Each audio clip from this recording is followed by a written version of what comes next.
પત્રકાર મિત્રોનો બંધુઓનો ખૂબ ખૂબ સ્વાગત છે। એક વાત બહુ ક્લિયર છે, ગુજરાતની જનતા માટે કોઈ લડી શકે, કોઈ મજબૂતાઈથી ભાજપને હરાવી શકે અને ભાજપની એક એક તાનાશાહી સામે લડી શકે તો એ ગુજરાતમાં આમ આદમી પાર્ટી છે। અને રહી વાત વિસાવદર સીટની, ગઠબંધન સીટની, અત્યારે ત્રણેય મજબૂતમાં મજબૂત કોઈ ઉમેદવાર હોય તો ગોપાલ ઇટાલિયા છે। જ્યારથી ગોપાલભાઈને ઉમેદવાર તરીકે જાહેર કર્યા છે ત્યારથી ભાજપના ખેમામાં સોંપો પડી ગયો છે। ભાજપ હંમેશા વિચાર કરતું હતું કે કયો ઉમેદવાર લડાવીએ અમે, અને અત્યારે આપ સૌ પત્રકાર બંધુઓને પણ ખબર છે કે વિસાવદરમાં એક તરફી માહોલ છે આમ આદમી પાર્ટીનો, અને વિસાવદરની જનતા ખમીરવંતી જનતા છે, ખેડૂતો સ્વમાની ખેડૂતો છે। ભાજપે વારંવાર ખેડૂતોનું અપમાન કર્યું છે, ત્યાંથી ધારાસભ્યોને ખરીદીને બેસાડીને, અને એ અપમાનનો બદલો લેવા માટે વિસાવદરની જનતા અને વિસાવદરના ખેડૂતો ત્યારે એક થયા છે। ત્યારે મારે કહેવાનું છે કે આમ આદમી પાર્ટી મજબૂતાઈથી લડશે વિસાવદરની ચૂંટણી, અને વિસાવદરની જનતા ફરીથી ભાજપને હરાવશે અને આમ આદમી પાર્ટીને જીતાડશે। રહી વાત ગઠબંધનની, તો ગઠબંધનમાં જે પાર્ટીએ, જે પોતે કોંગ્રેસે પોતે નિર્ણય લીધો છે એ પોતાનો નિર્ણય હોઈ શકે છે, પરંતુ વિસાવદરની જનતા અને ગુજરાતની જનતા એ બહુ ક્લિયર મગજથી ચાલનારી પાર્ટી જનતા છે। વખતે પણ 14,000 વોટ જ મળ્યા છે, બાકી વિસાવદરની જનતાએ આમ આદમી પાર્ટીને મત આપીને ભાજપને હરાવ્યું છે। વિસાવદરની જનતા બહુ ક્લિયર છે કે વિસાવદરમાં જે ખેડૂતોના મુદ્દા છે, રોડ રસ્તાના મુદ્દાઓ છે, અને તમે વિચાર કરો આમ આદમી પાર્ટીને ઉમેદવાર ડિક્લેર કરતાની સાથે ત્યાં મુખ્યમંત્રી લેવલના વ્યક્તિઓએ રોડ રસ્તાના કામો અત્યારથી ચાલુ કરી દેવા પડે। આમ આદમી પાર્ટીની તાકાત છે, અને અમને પૂરો વિશ્વાસ છે કે આમ આદમી પાર્ટી મજબૂતાઈથી ત્યાં ઉમેદવાર ઉતાર્યો છે, અને વિસાવદરની જનતા ભાજપને હરાવીને આમ આદમીને જીતાડશે। કોંગ્રેસના મિત્રોએ જે વાત કરી છે એને લઈને ટિપ્પણી કરવી છે કે ગઠબંધનને લઈને એમણે જે વાત કરી છે, તો ગયા વખતે પણ 2022ની ચૂંટણીમાં પણ આમ આદમી પાર્ટીએ 14% મત ઓવરઓલ અને આદિવાસી અને સૌરાષ્ટ્ર વિસ્તારમાં 25% મત મેળવ્યા છે। એટલે એ વાત બધાએ ભૂલી જવી જોઈએ કે ગુજરાતમાં ત્રીજો પાર્ટી, એક જ પાર્ટી હવે છે ગુજરાતમાં જે મજબૂતાઈથી લડી શકે છે ભાજપની સામે, ભાજપની અજગર જેવી બરડાને તાનાશાહીથી ગુજરાતની જનતાને છોડાવી શકે છે, તો એ આમ આદમી પાર્ટી છે। આમ આદમી પાર્ટી વિસાવદરની જનતાને કહેવા માંગે છે, હું અપીલ કરું છું વિસાવદરની જનતાને કે એક પણ મત તમારો વેડફતા નહીં। આ કોનો નિર્ણય છે મને ખબર નથી, અમે સાંભળ્યું છે રાહુલ ગાંધીજીએ કહ્યું હતું કે ભાઈ ઘણા નેતાઓ કોંગ્રેસના એવા છે કે જે ભાજપની બી વિકલ્પ તરીકે કામ કરે છે, એમનો છે કે કોનો નિર્ણય છે ખબર નથી, પરંતુ એક વાત બહુ ક્લિયર છે, ગુજરાતની જનતા એ મન બનાવીને બેઠી છે, વિસાવદર છે કે કોઈ પણ રીતે ભાજપને હરાવો, ભાજપની તાનાશાહીને ખતમ કરો। 30 વર્ષથી ભાજપની જે તાનાશાહી છે, અજગર જેવો ભરડો છે, અને એ ભરડામાં અત્યાર સુધી કોંગ્રેસ લડતી જ હતી ને, ક્યાં નહોતી લડતી? અને કોંગ્રેસે પેટા ચૂંટણીઓમાં પણ 5માં આમ આદમી પાર્ટીએ એમને ટેકો આપ્યો હતો, તોય કોંગ્રેસ તો જીતી નથી શકી। કોંગ્રેસ જીતી શકત તો અમે ઈચ્છીએ છીએ કે ભાઈ કોઈ પણ ગુજરાતની જનતાને હરાવો તમે, પણ નહીં હરાવી શક્યા તમે। પેટા ચૂંટણીઓ, તમે વાવની ચૂંટણી પણ હારી ગયા છો।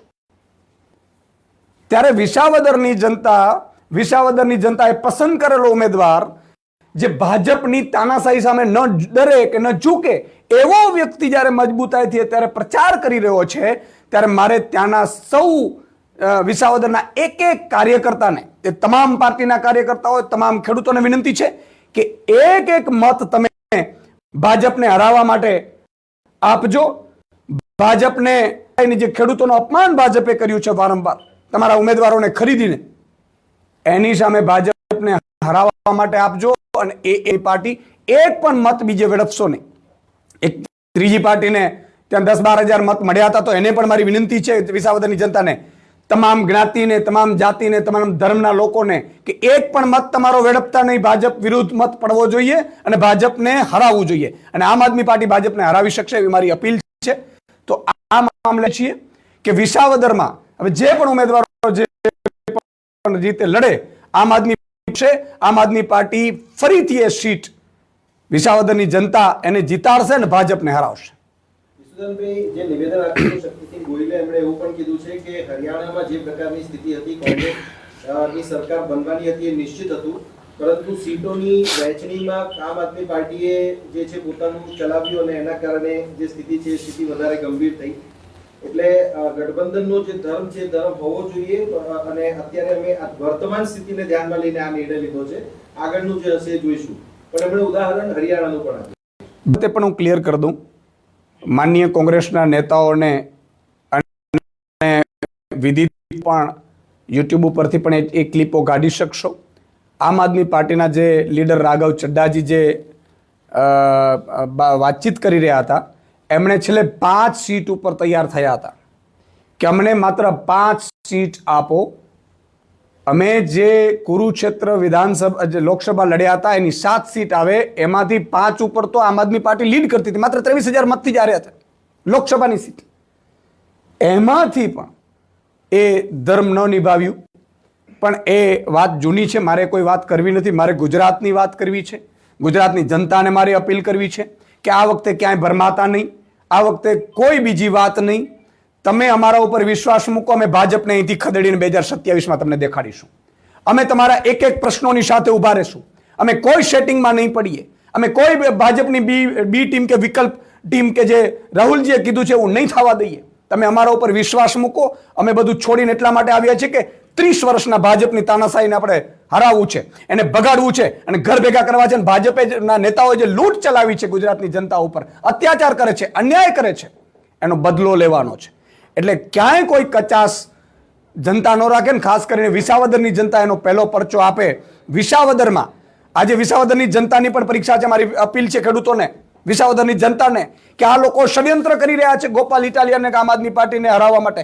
એ લોકો એવી કોશિશ કરી રહ્યા છે કે કઈ રીતે ભાજપ ફરી તમારો અપમાનનો બદલો તમે લઈ ન શકો એવો પ્રયાસ કરે.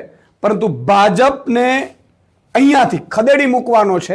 અને ગયા વખતે આમ આદમી પાર્ટીને 66,000ની આસપાસ મત મળ્યા હતા. ત્રીજી પાર્ટી છે, મને લાગે છે એને 12 થી 15,000 જ મત મળ્યા હતા. પણ એમાંય પણ મારી વિનંતી છે ત્યાંની વિસાવદરની જનતાને એક પણ મત વેડફતા નહીં આ વખતે.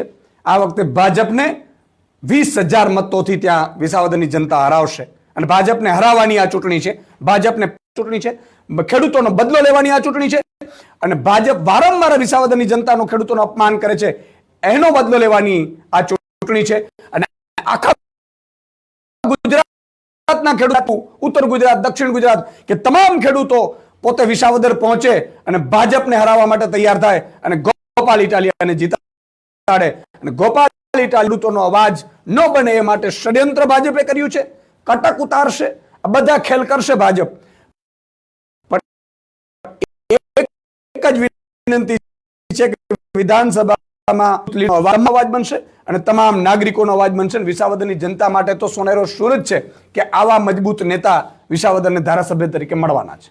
ઈશુદાનભાઈ, શક્તિસિંહ ગોહિલનું એવું પણ કહેવું છે કે પેટા ચૂંટણી વિસાવદરની જ્યારે જાહેર થઈ, આમ આદમી પાર્ટીએ પોતાનો ઉમેદવાર જાહેર કરી દીધો ને એમાં કોઈ પણ ચર્ચા વિચાર વિમર્શ છે ગઠબંધનમાં હોવો જોઈએ કોંગ્રેસ અને આમ આદમી પાર્ટી. વિચાર વિમર્શ છે તે જોવા ના મળે, એના કારણે પણ તેમણે નારાજગી દર્શાવી. અને બીજો વાત એમણે એવું કહ્યું છે કે વાવ વિધાનસભામાં કોઈ ગઠબંધન થયું હતું નહીં, કોઈ વાતચીત નથી થઈ.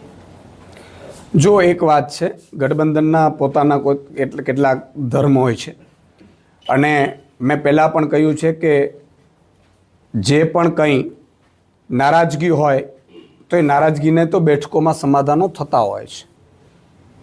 એનો મતલબ એ નથી કે ભાજપને જીતાડવા માટે આપણે લાગી પડીએ.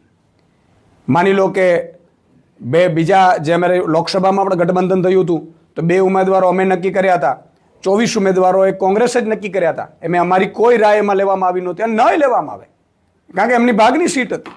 સ્વાભાવિક છે વિસાવદરની સીટ અમારા ભાગમાં આવી હતી. અને ત્યારે પણ કે ભાઈ અમે જે બીજી પેટા ચૂંટણી છે એમાં આમ આદમી પાર્ટી મજબૂત કરશે. અને આમ આદમી પાર્ટીએ મજબૂતાથી મહેનત પણ કરી હતી પેટા ચૂંટણીમાં. અને અમે તો ઈચ્છતા હતા કે ભાઈ ભાજપ જે અજગર જેવો ભરડો ગુજરાતની જીતે છે એમાંથી ખોટો મેસેજ જાય છે. આમાં ભાજપ જીતે છે એમાં ખેડૂતોનું અપમાન થાય છે, ભાવ નથી આપતા, આમાં કર્મચારીઓ જે બિચારા નોકરીઓને, એટલે ભાજપને જીતાડવાની ચાલમાં ક્યાંય કોઈ પણ નાગરિક સહભાગી નથી બનતો. નાગરિક અત્યારે ખૂબ રોષ છે ગુજરાતની જનતામાં. એટલે આ બાબત ક્લિયર છે કે જે પાઠ છે કે જેના પાઠમાં આવે છે ભાગ, માની લો કે વાવ ચૂંટણી છે તો વાવ ચૂંટણીમાં અમારો કંઈ મત લેવામાં નહોતો આવ્યો, સ્વાભાવિક છે, અને અમને એનો વાંધો પણ ન હોય. અમે અમારી ફરજ છે એ ગઠબંધન ધર્મની એ તમામ જગ્યાએ અમે નિભાવી છે. 24 લોકસભા સીટમાં પણ અમે મજબૂતાઈથી અમારો ગઠબંધન ધર્મ નિભાવ્યો હતો. અને એટલા માટે નિભાવ્યો હતો કે ભાજપને જે અજગર જેવો ભરડો લઈ લીધો છે. ખેડૂતો પરેશાન છે, મહિલાઓ પરેશાન છે, આઉટસોર્સિંગ કર્મચારીઓ પરેશાન છે, જે રીતે યુવાનો, બેરોજગાર યુવાનો પરેશાન છે, જ્ઞાન સહાયકો પરેશાન છે. એ પરેશાનોનો બદલો લેવાનો વખત છે. એટલા માટે આપણે એ બધી બાબતોમાં અમે સહમતિ દર્શાવી હતી. ઈસુદાનભાઈ, આ ગઠબંધન નહીં રહે તો કયા પ્રકારની નુકસાની તમે જોઈ રહ્યા છો? તમે કહો છો 20,000 મતથી તમે જીતશો, પરંતુ ભૂતકાળમાં પણ તમે જોઈ લો, દિલ્હી હોય કે અન્ય રાજ્યોની પણ ચૂંટણી હોય તો એ નુકસાનકારક થઈ છે. નહીં, વિસાવદરની જ્યારે ચૂંટણી થઈ 2022માં, ત્યારે આમ આદમી પાર્ટી જીતી, ત્યારે 3 પાર્ટીઓ હતી. અમે તો મજબૂતાઈથી લડવાના છીએ.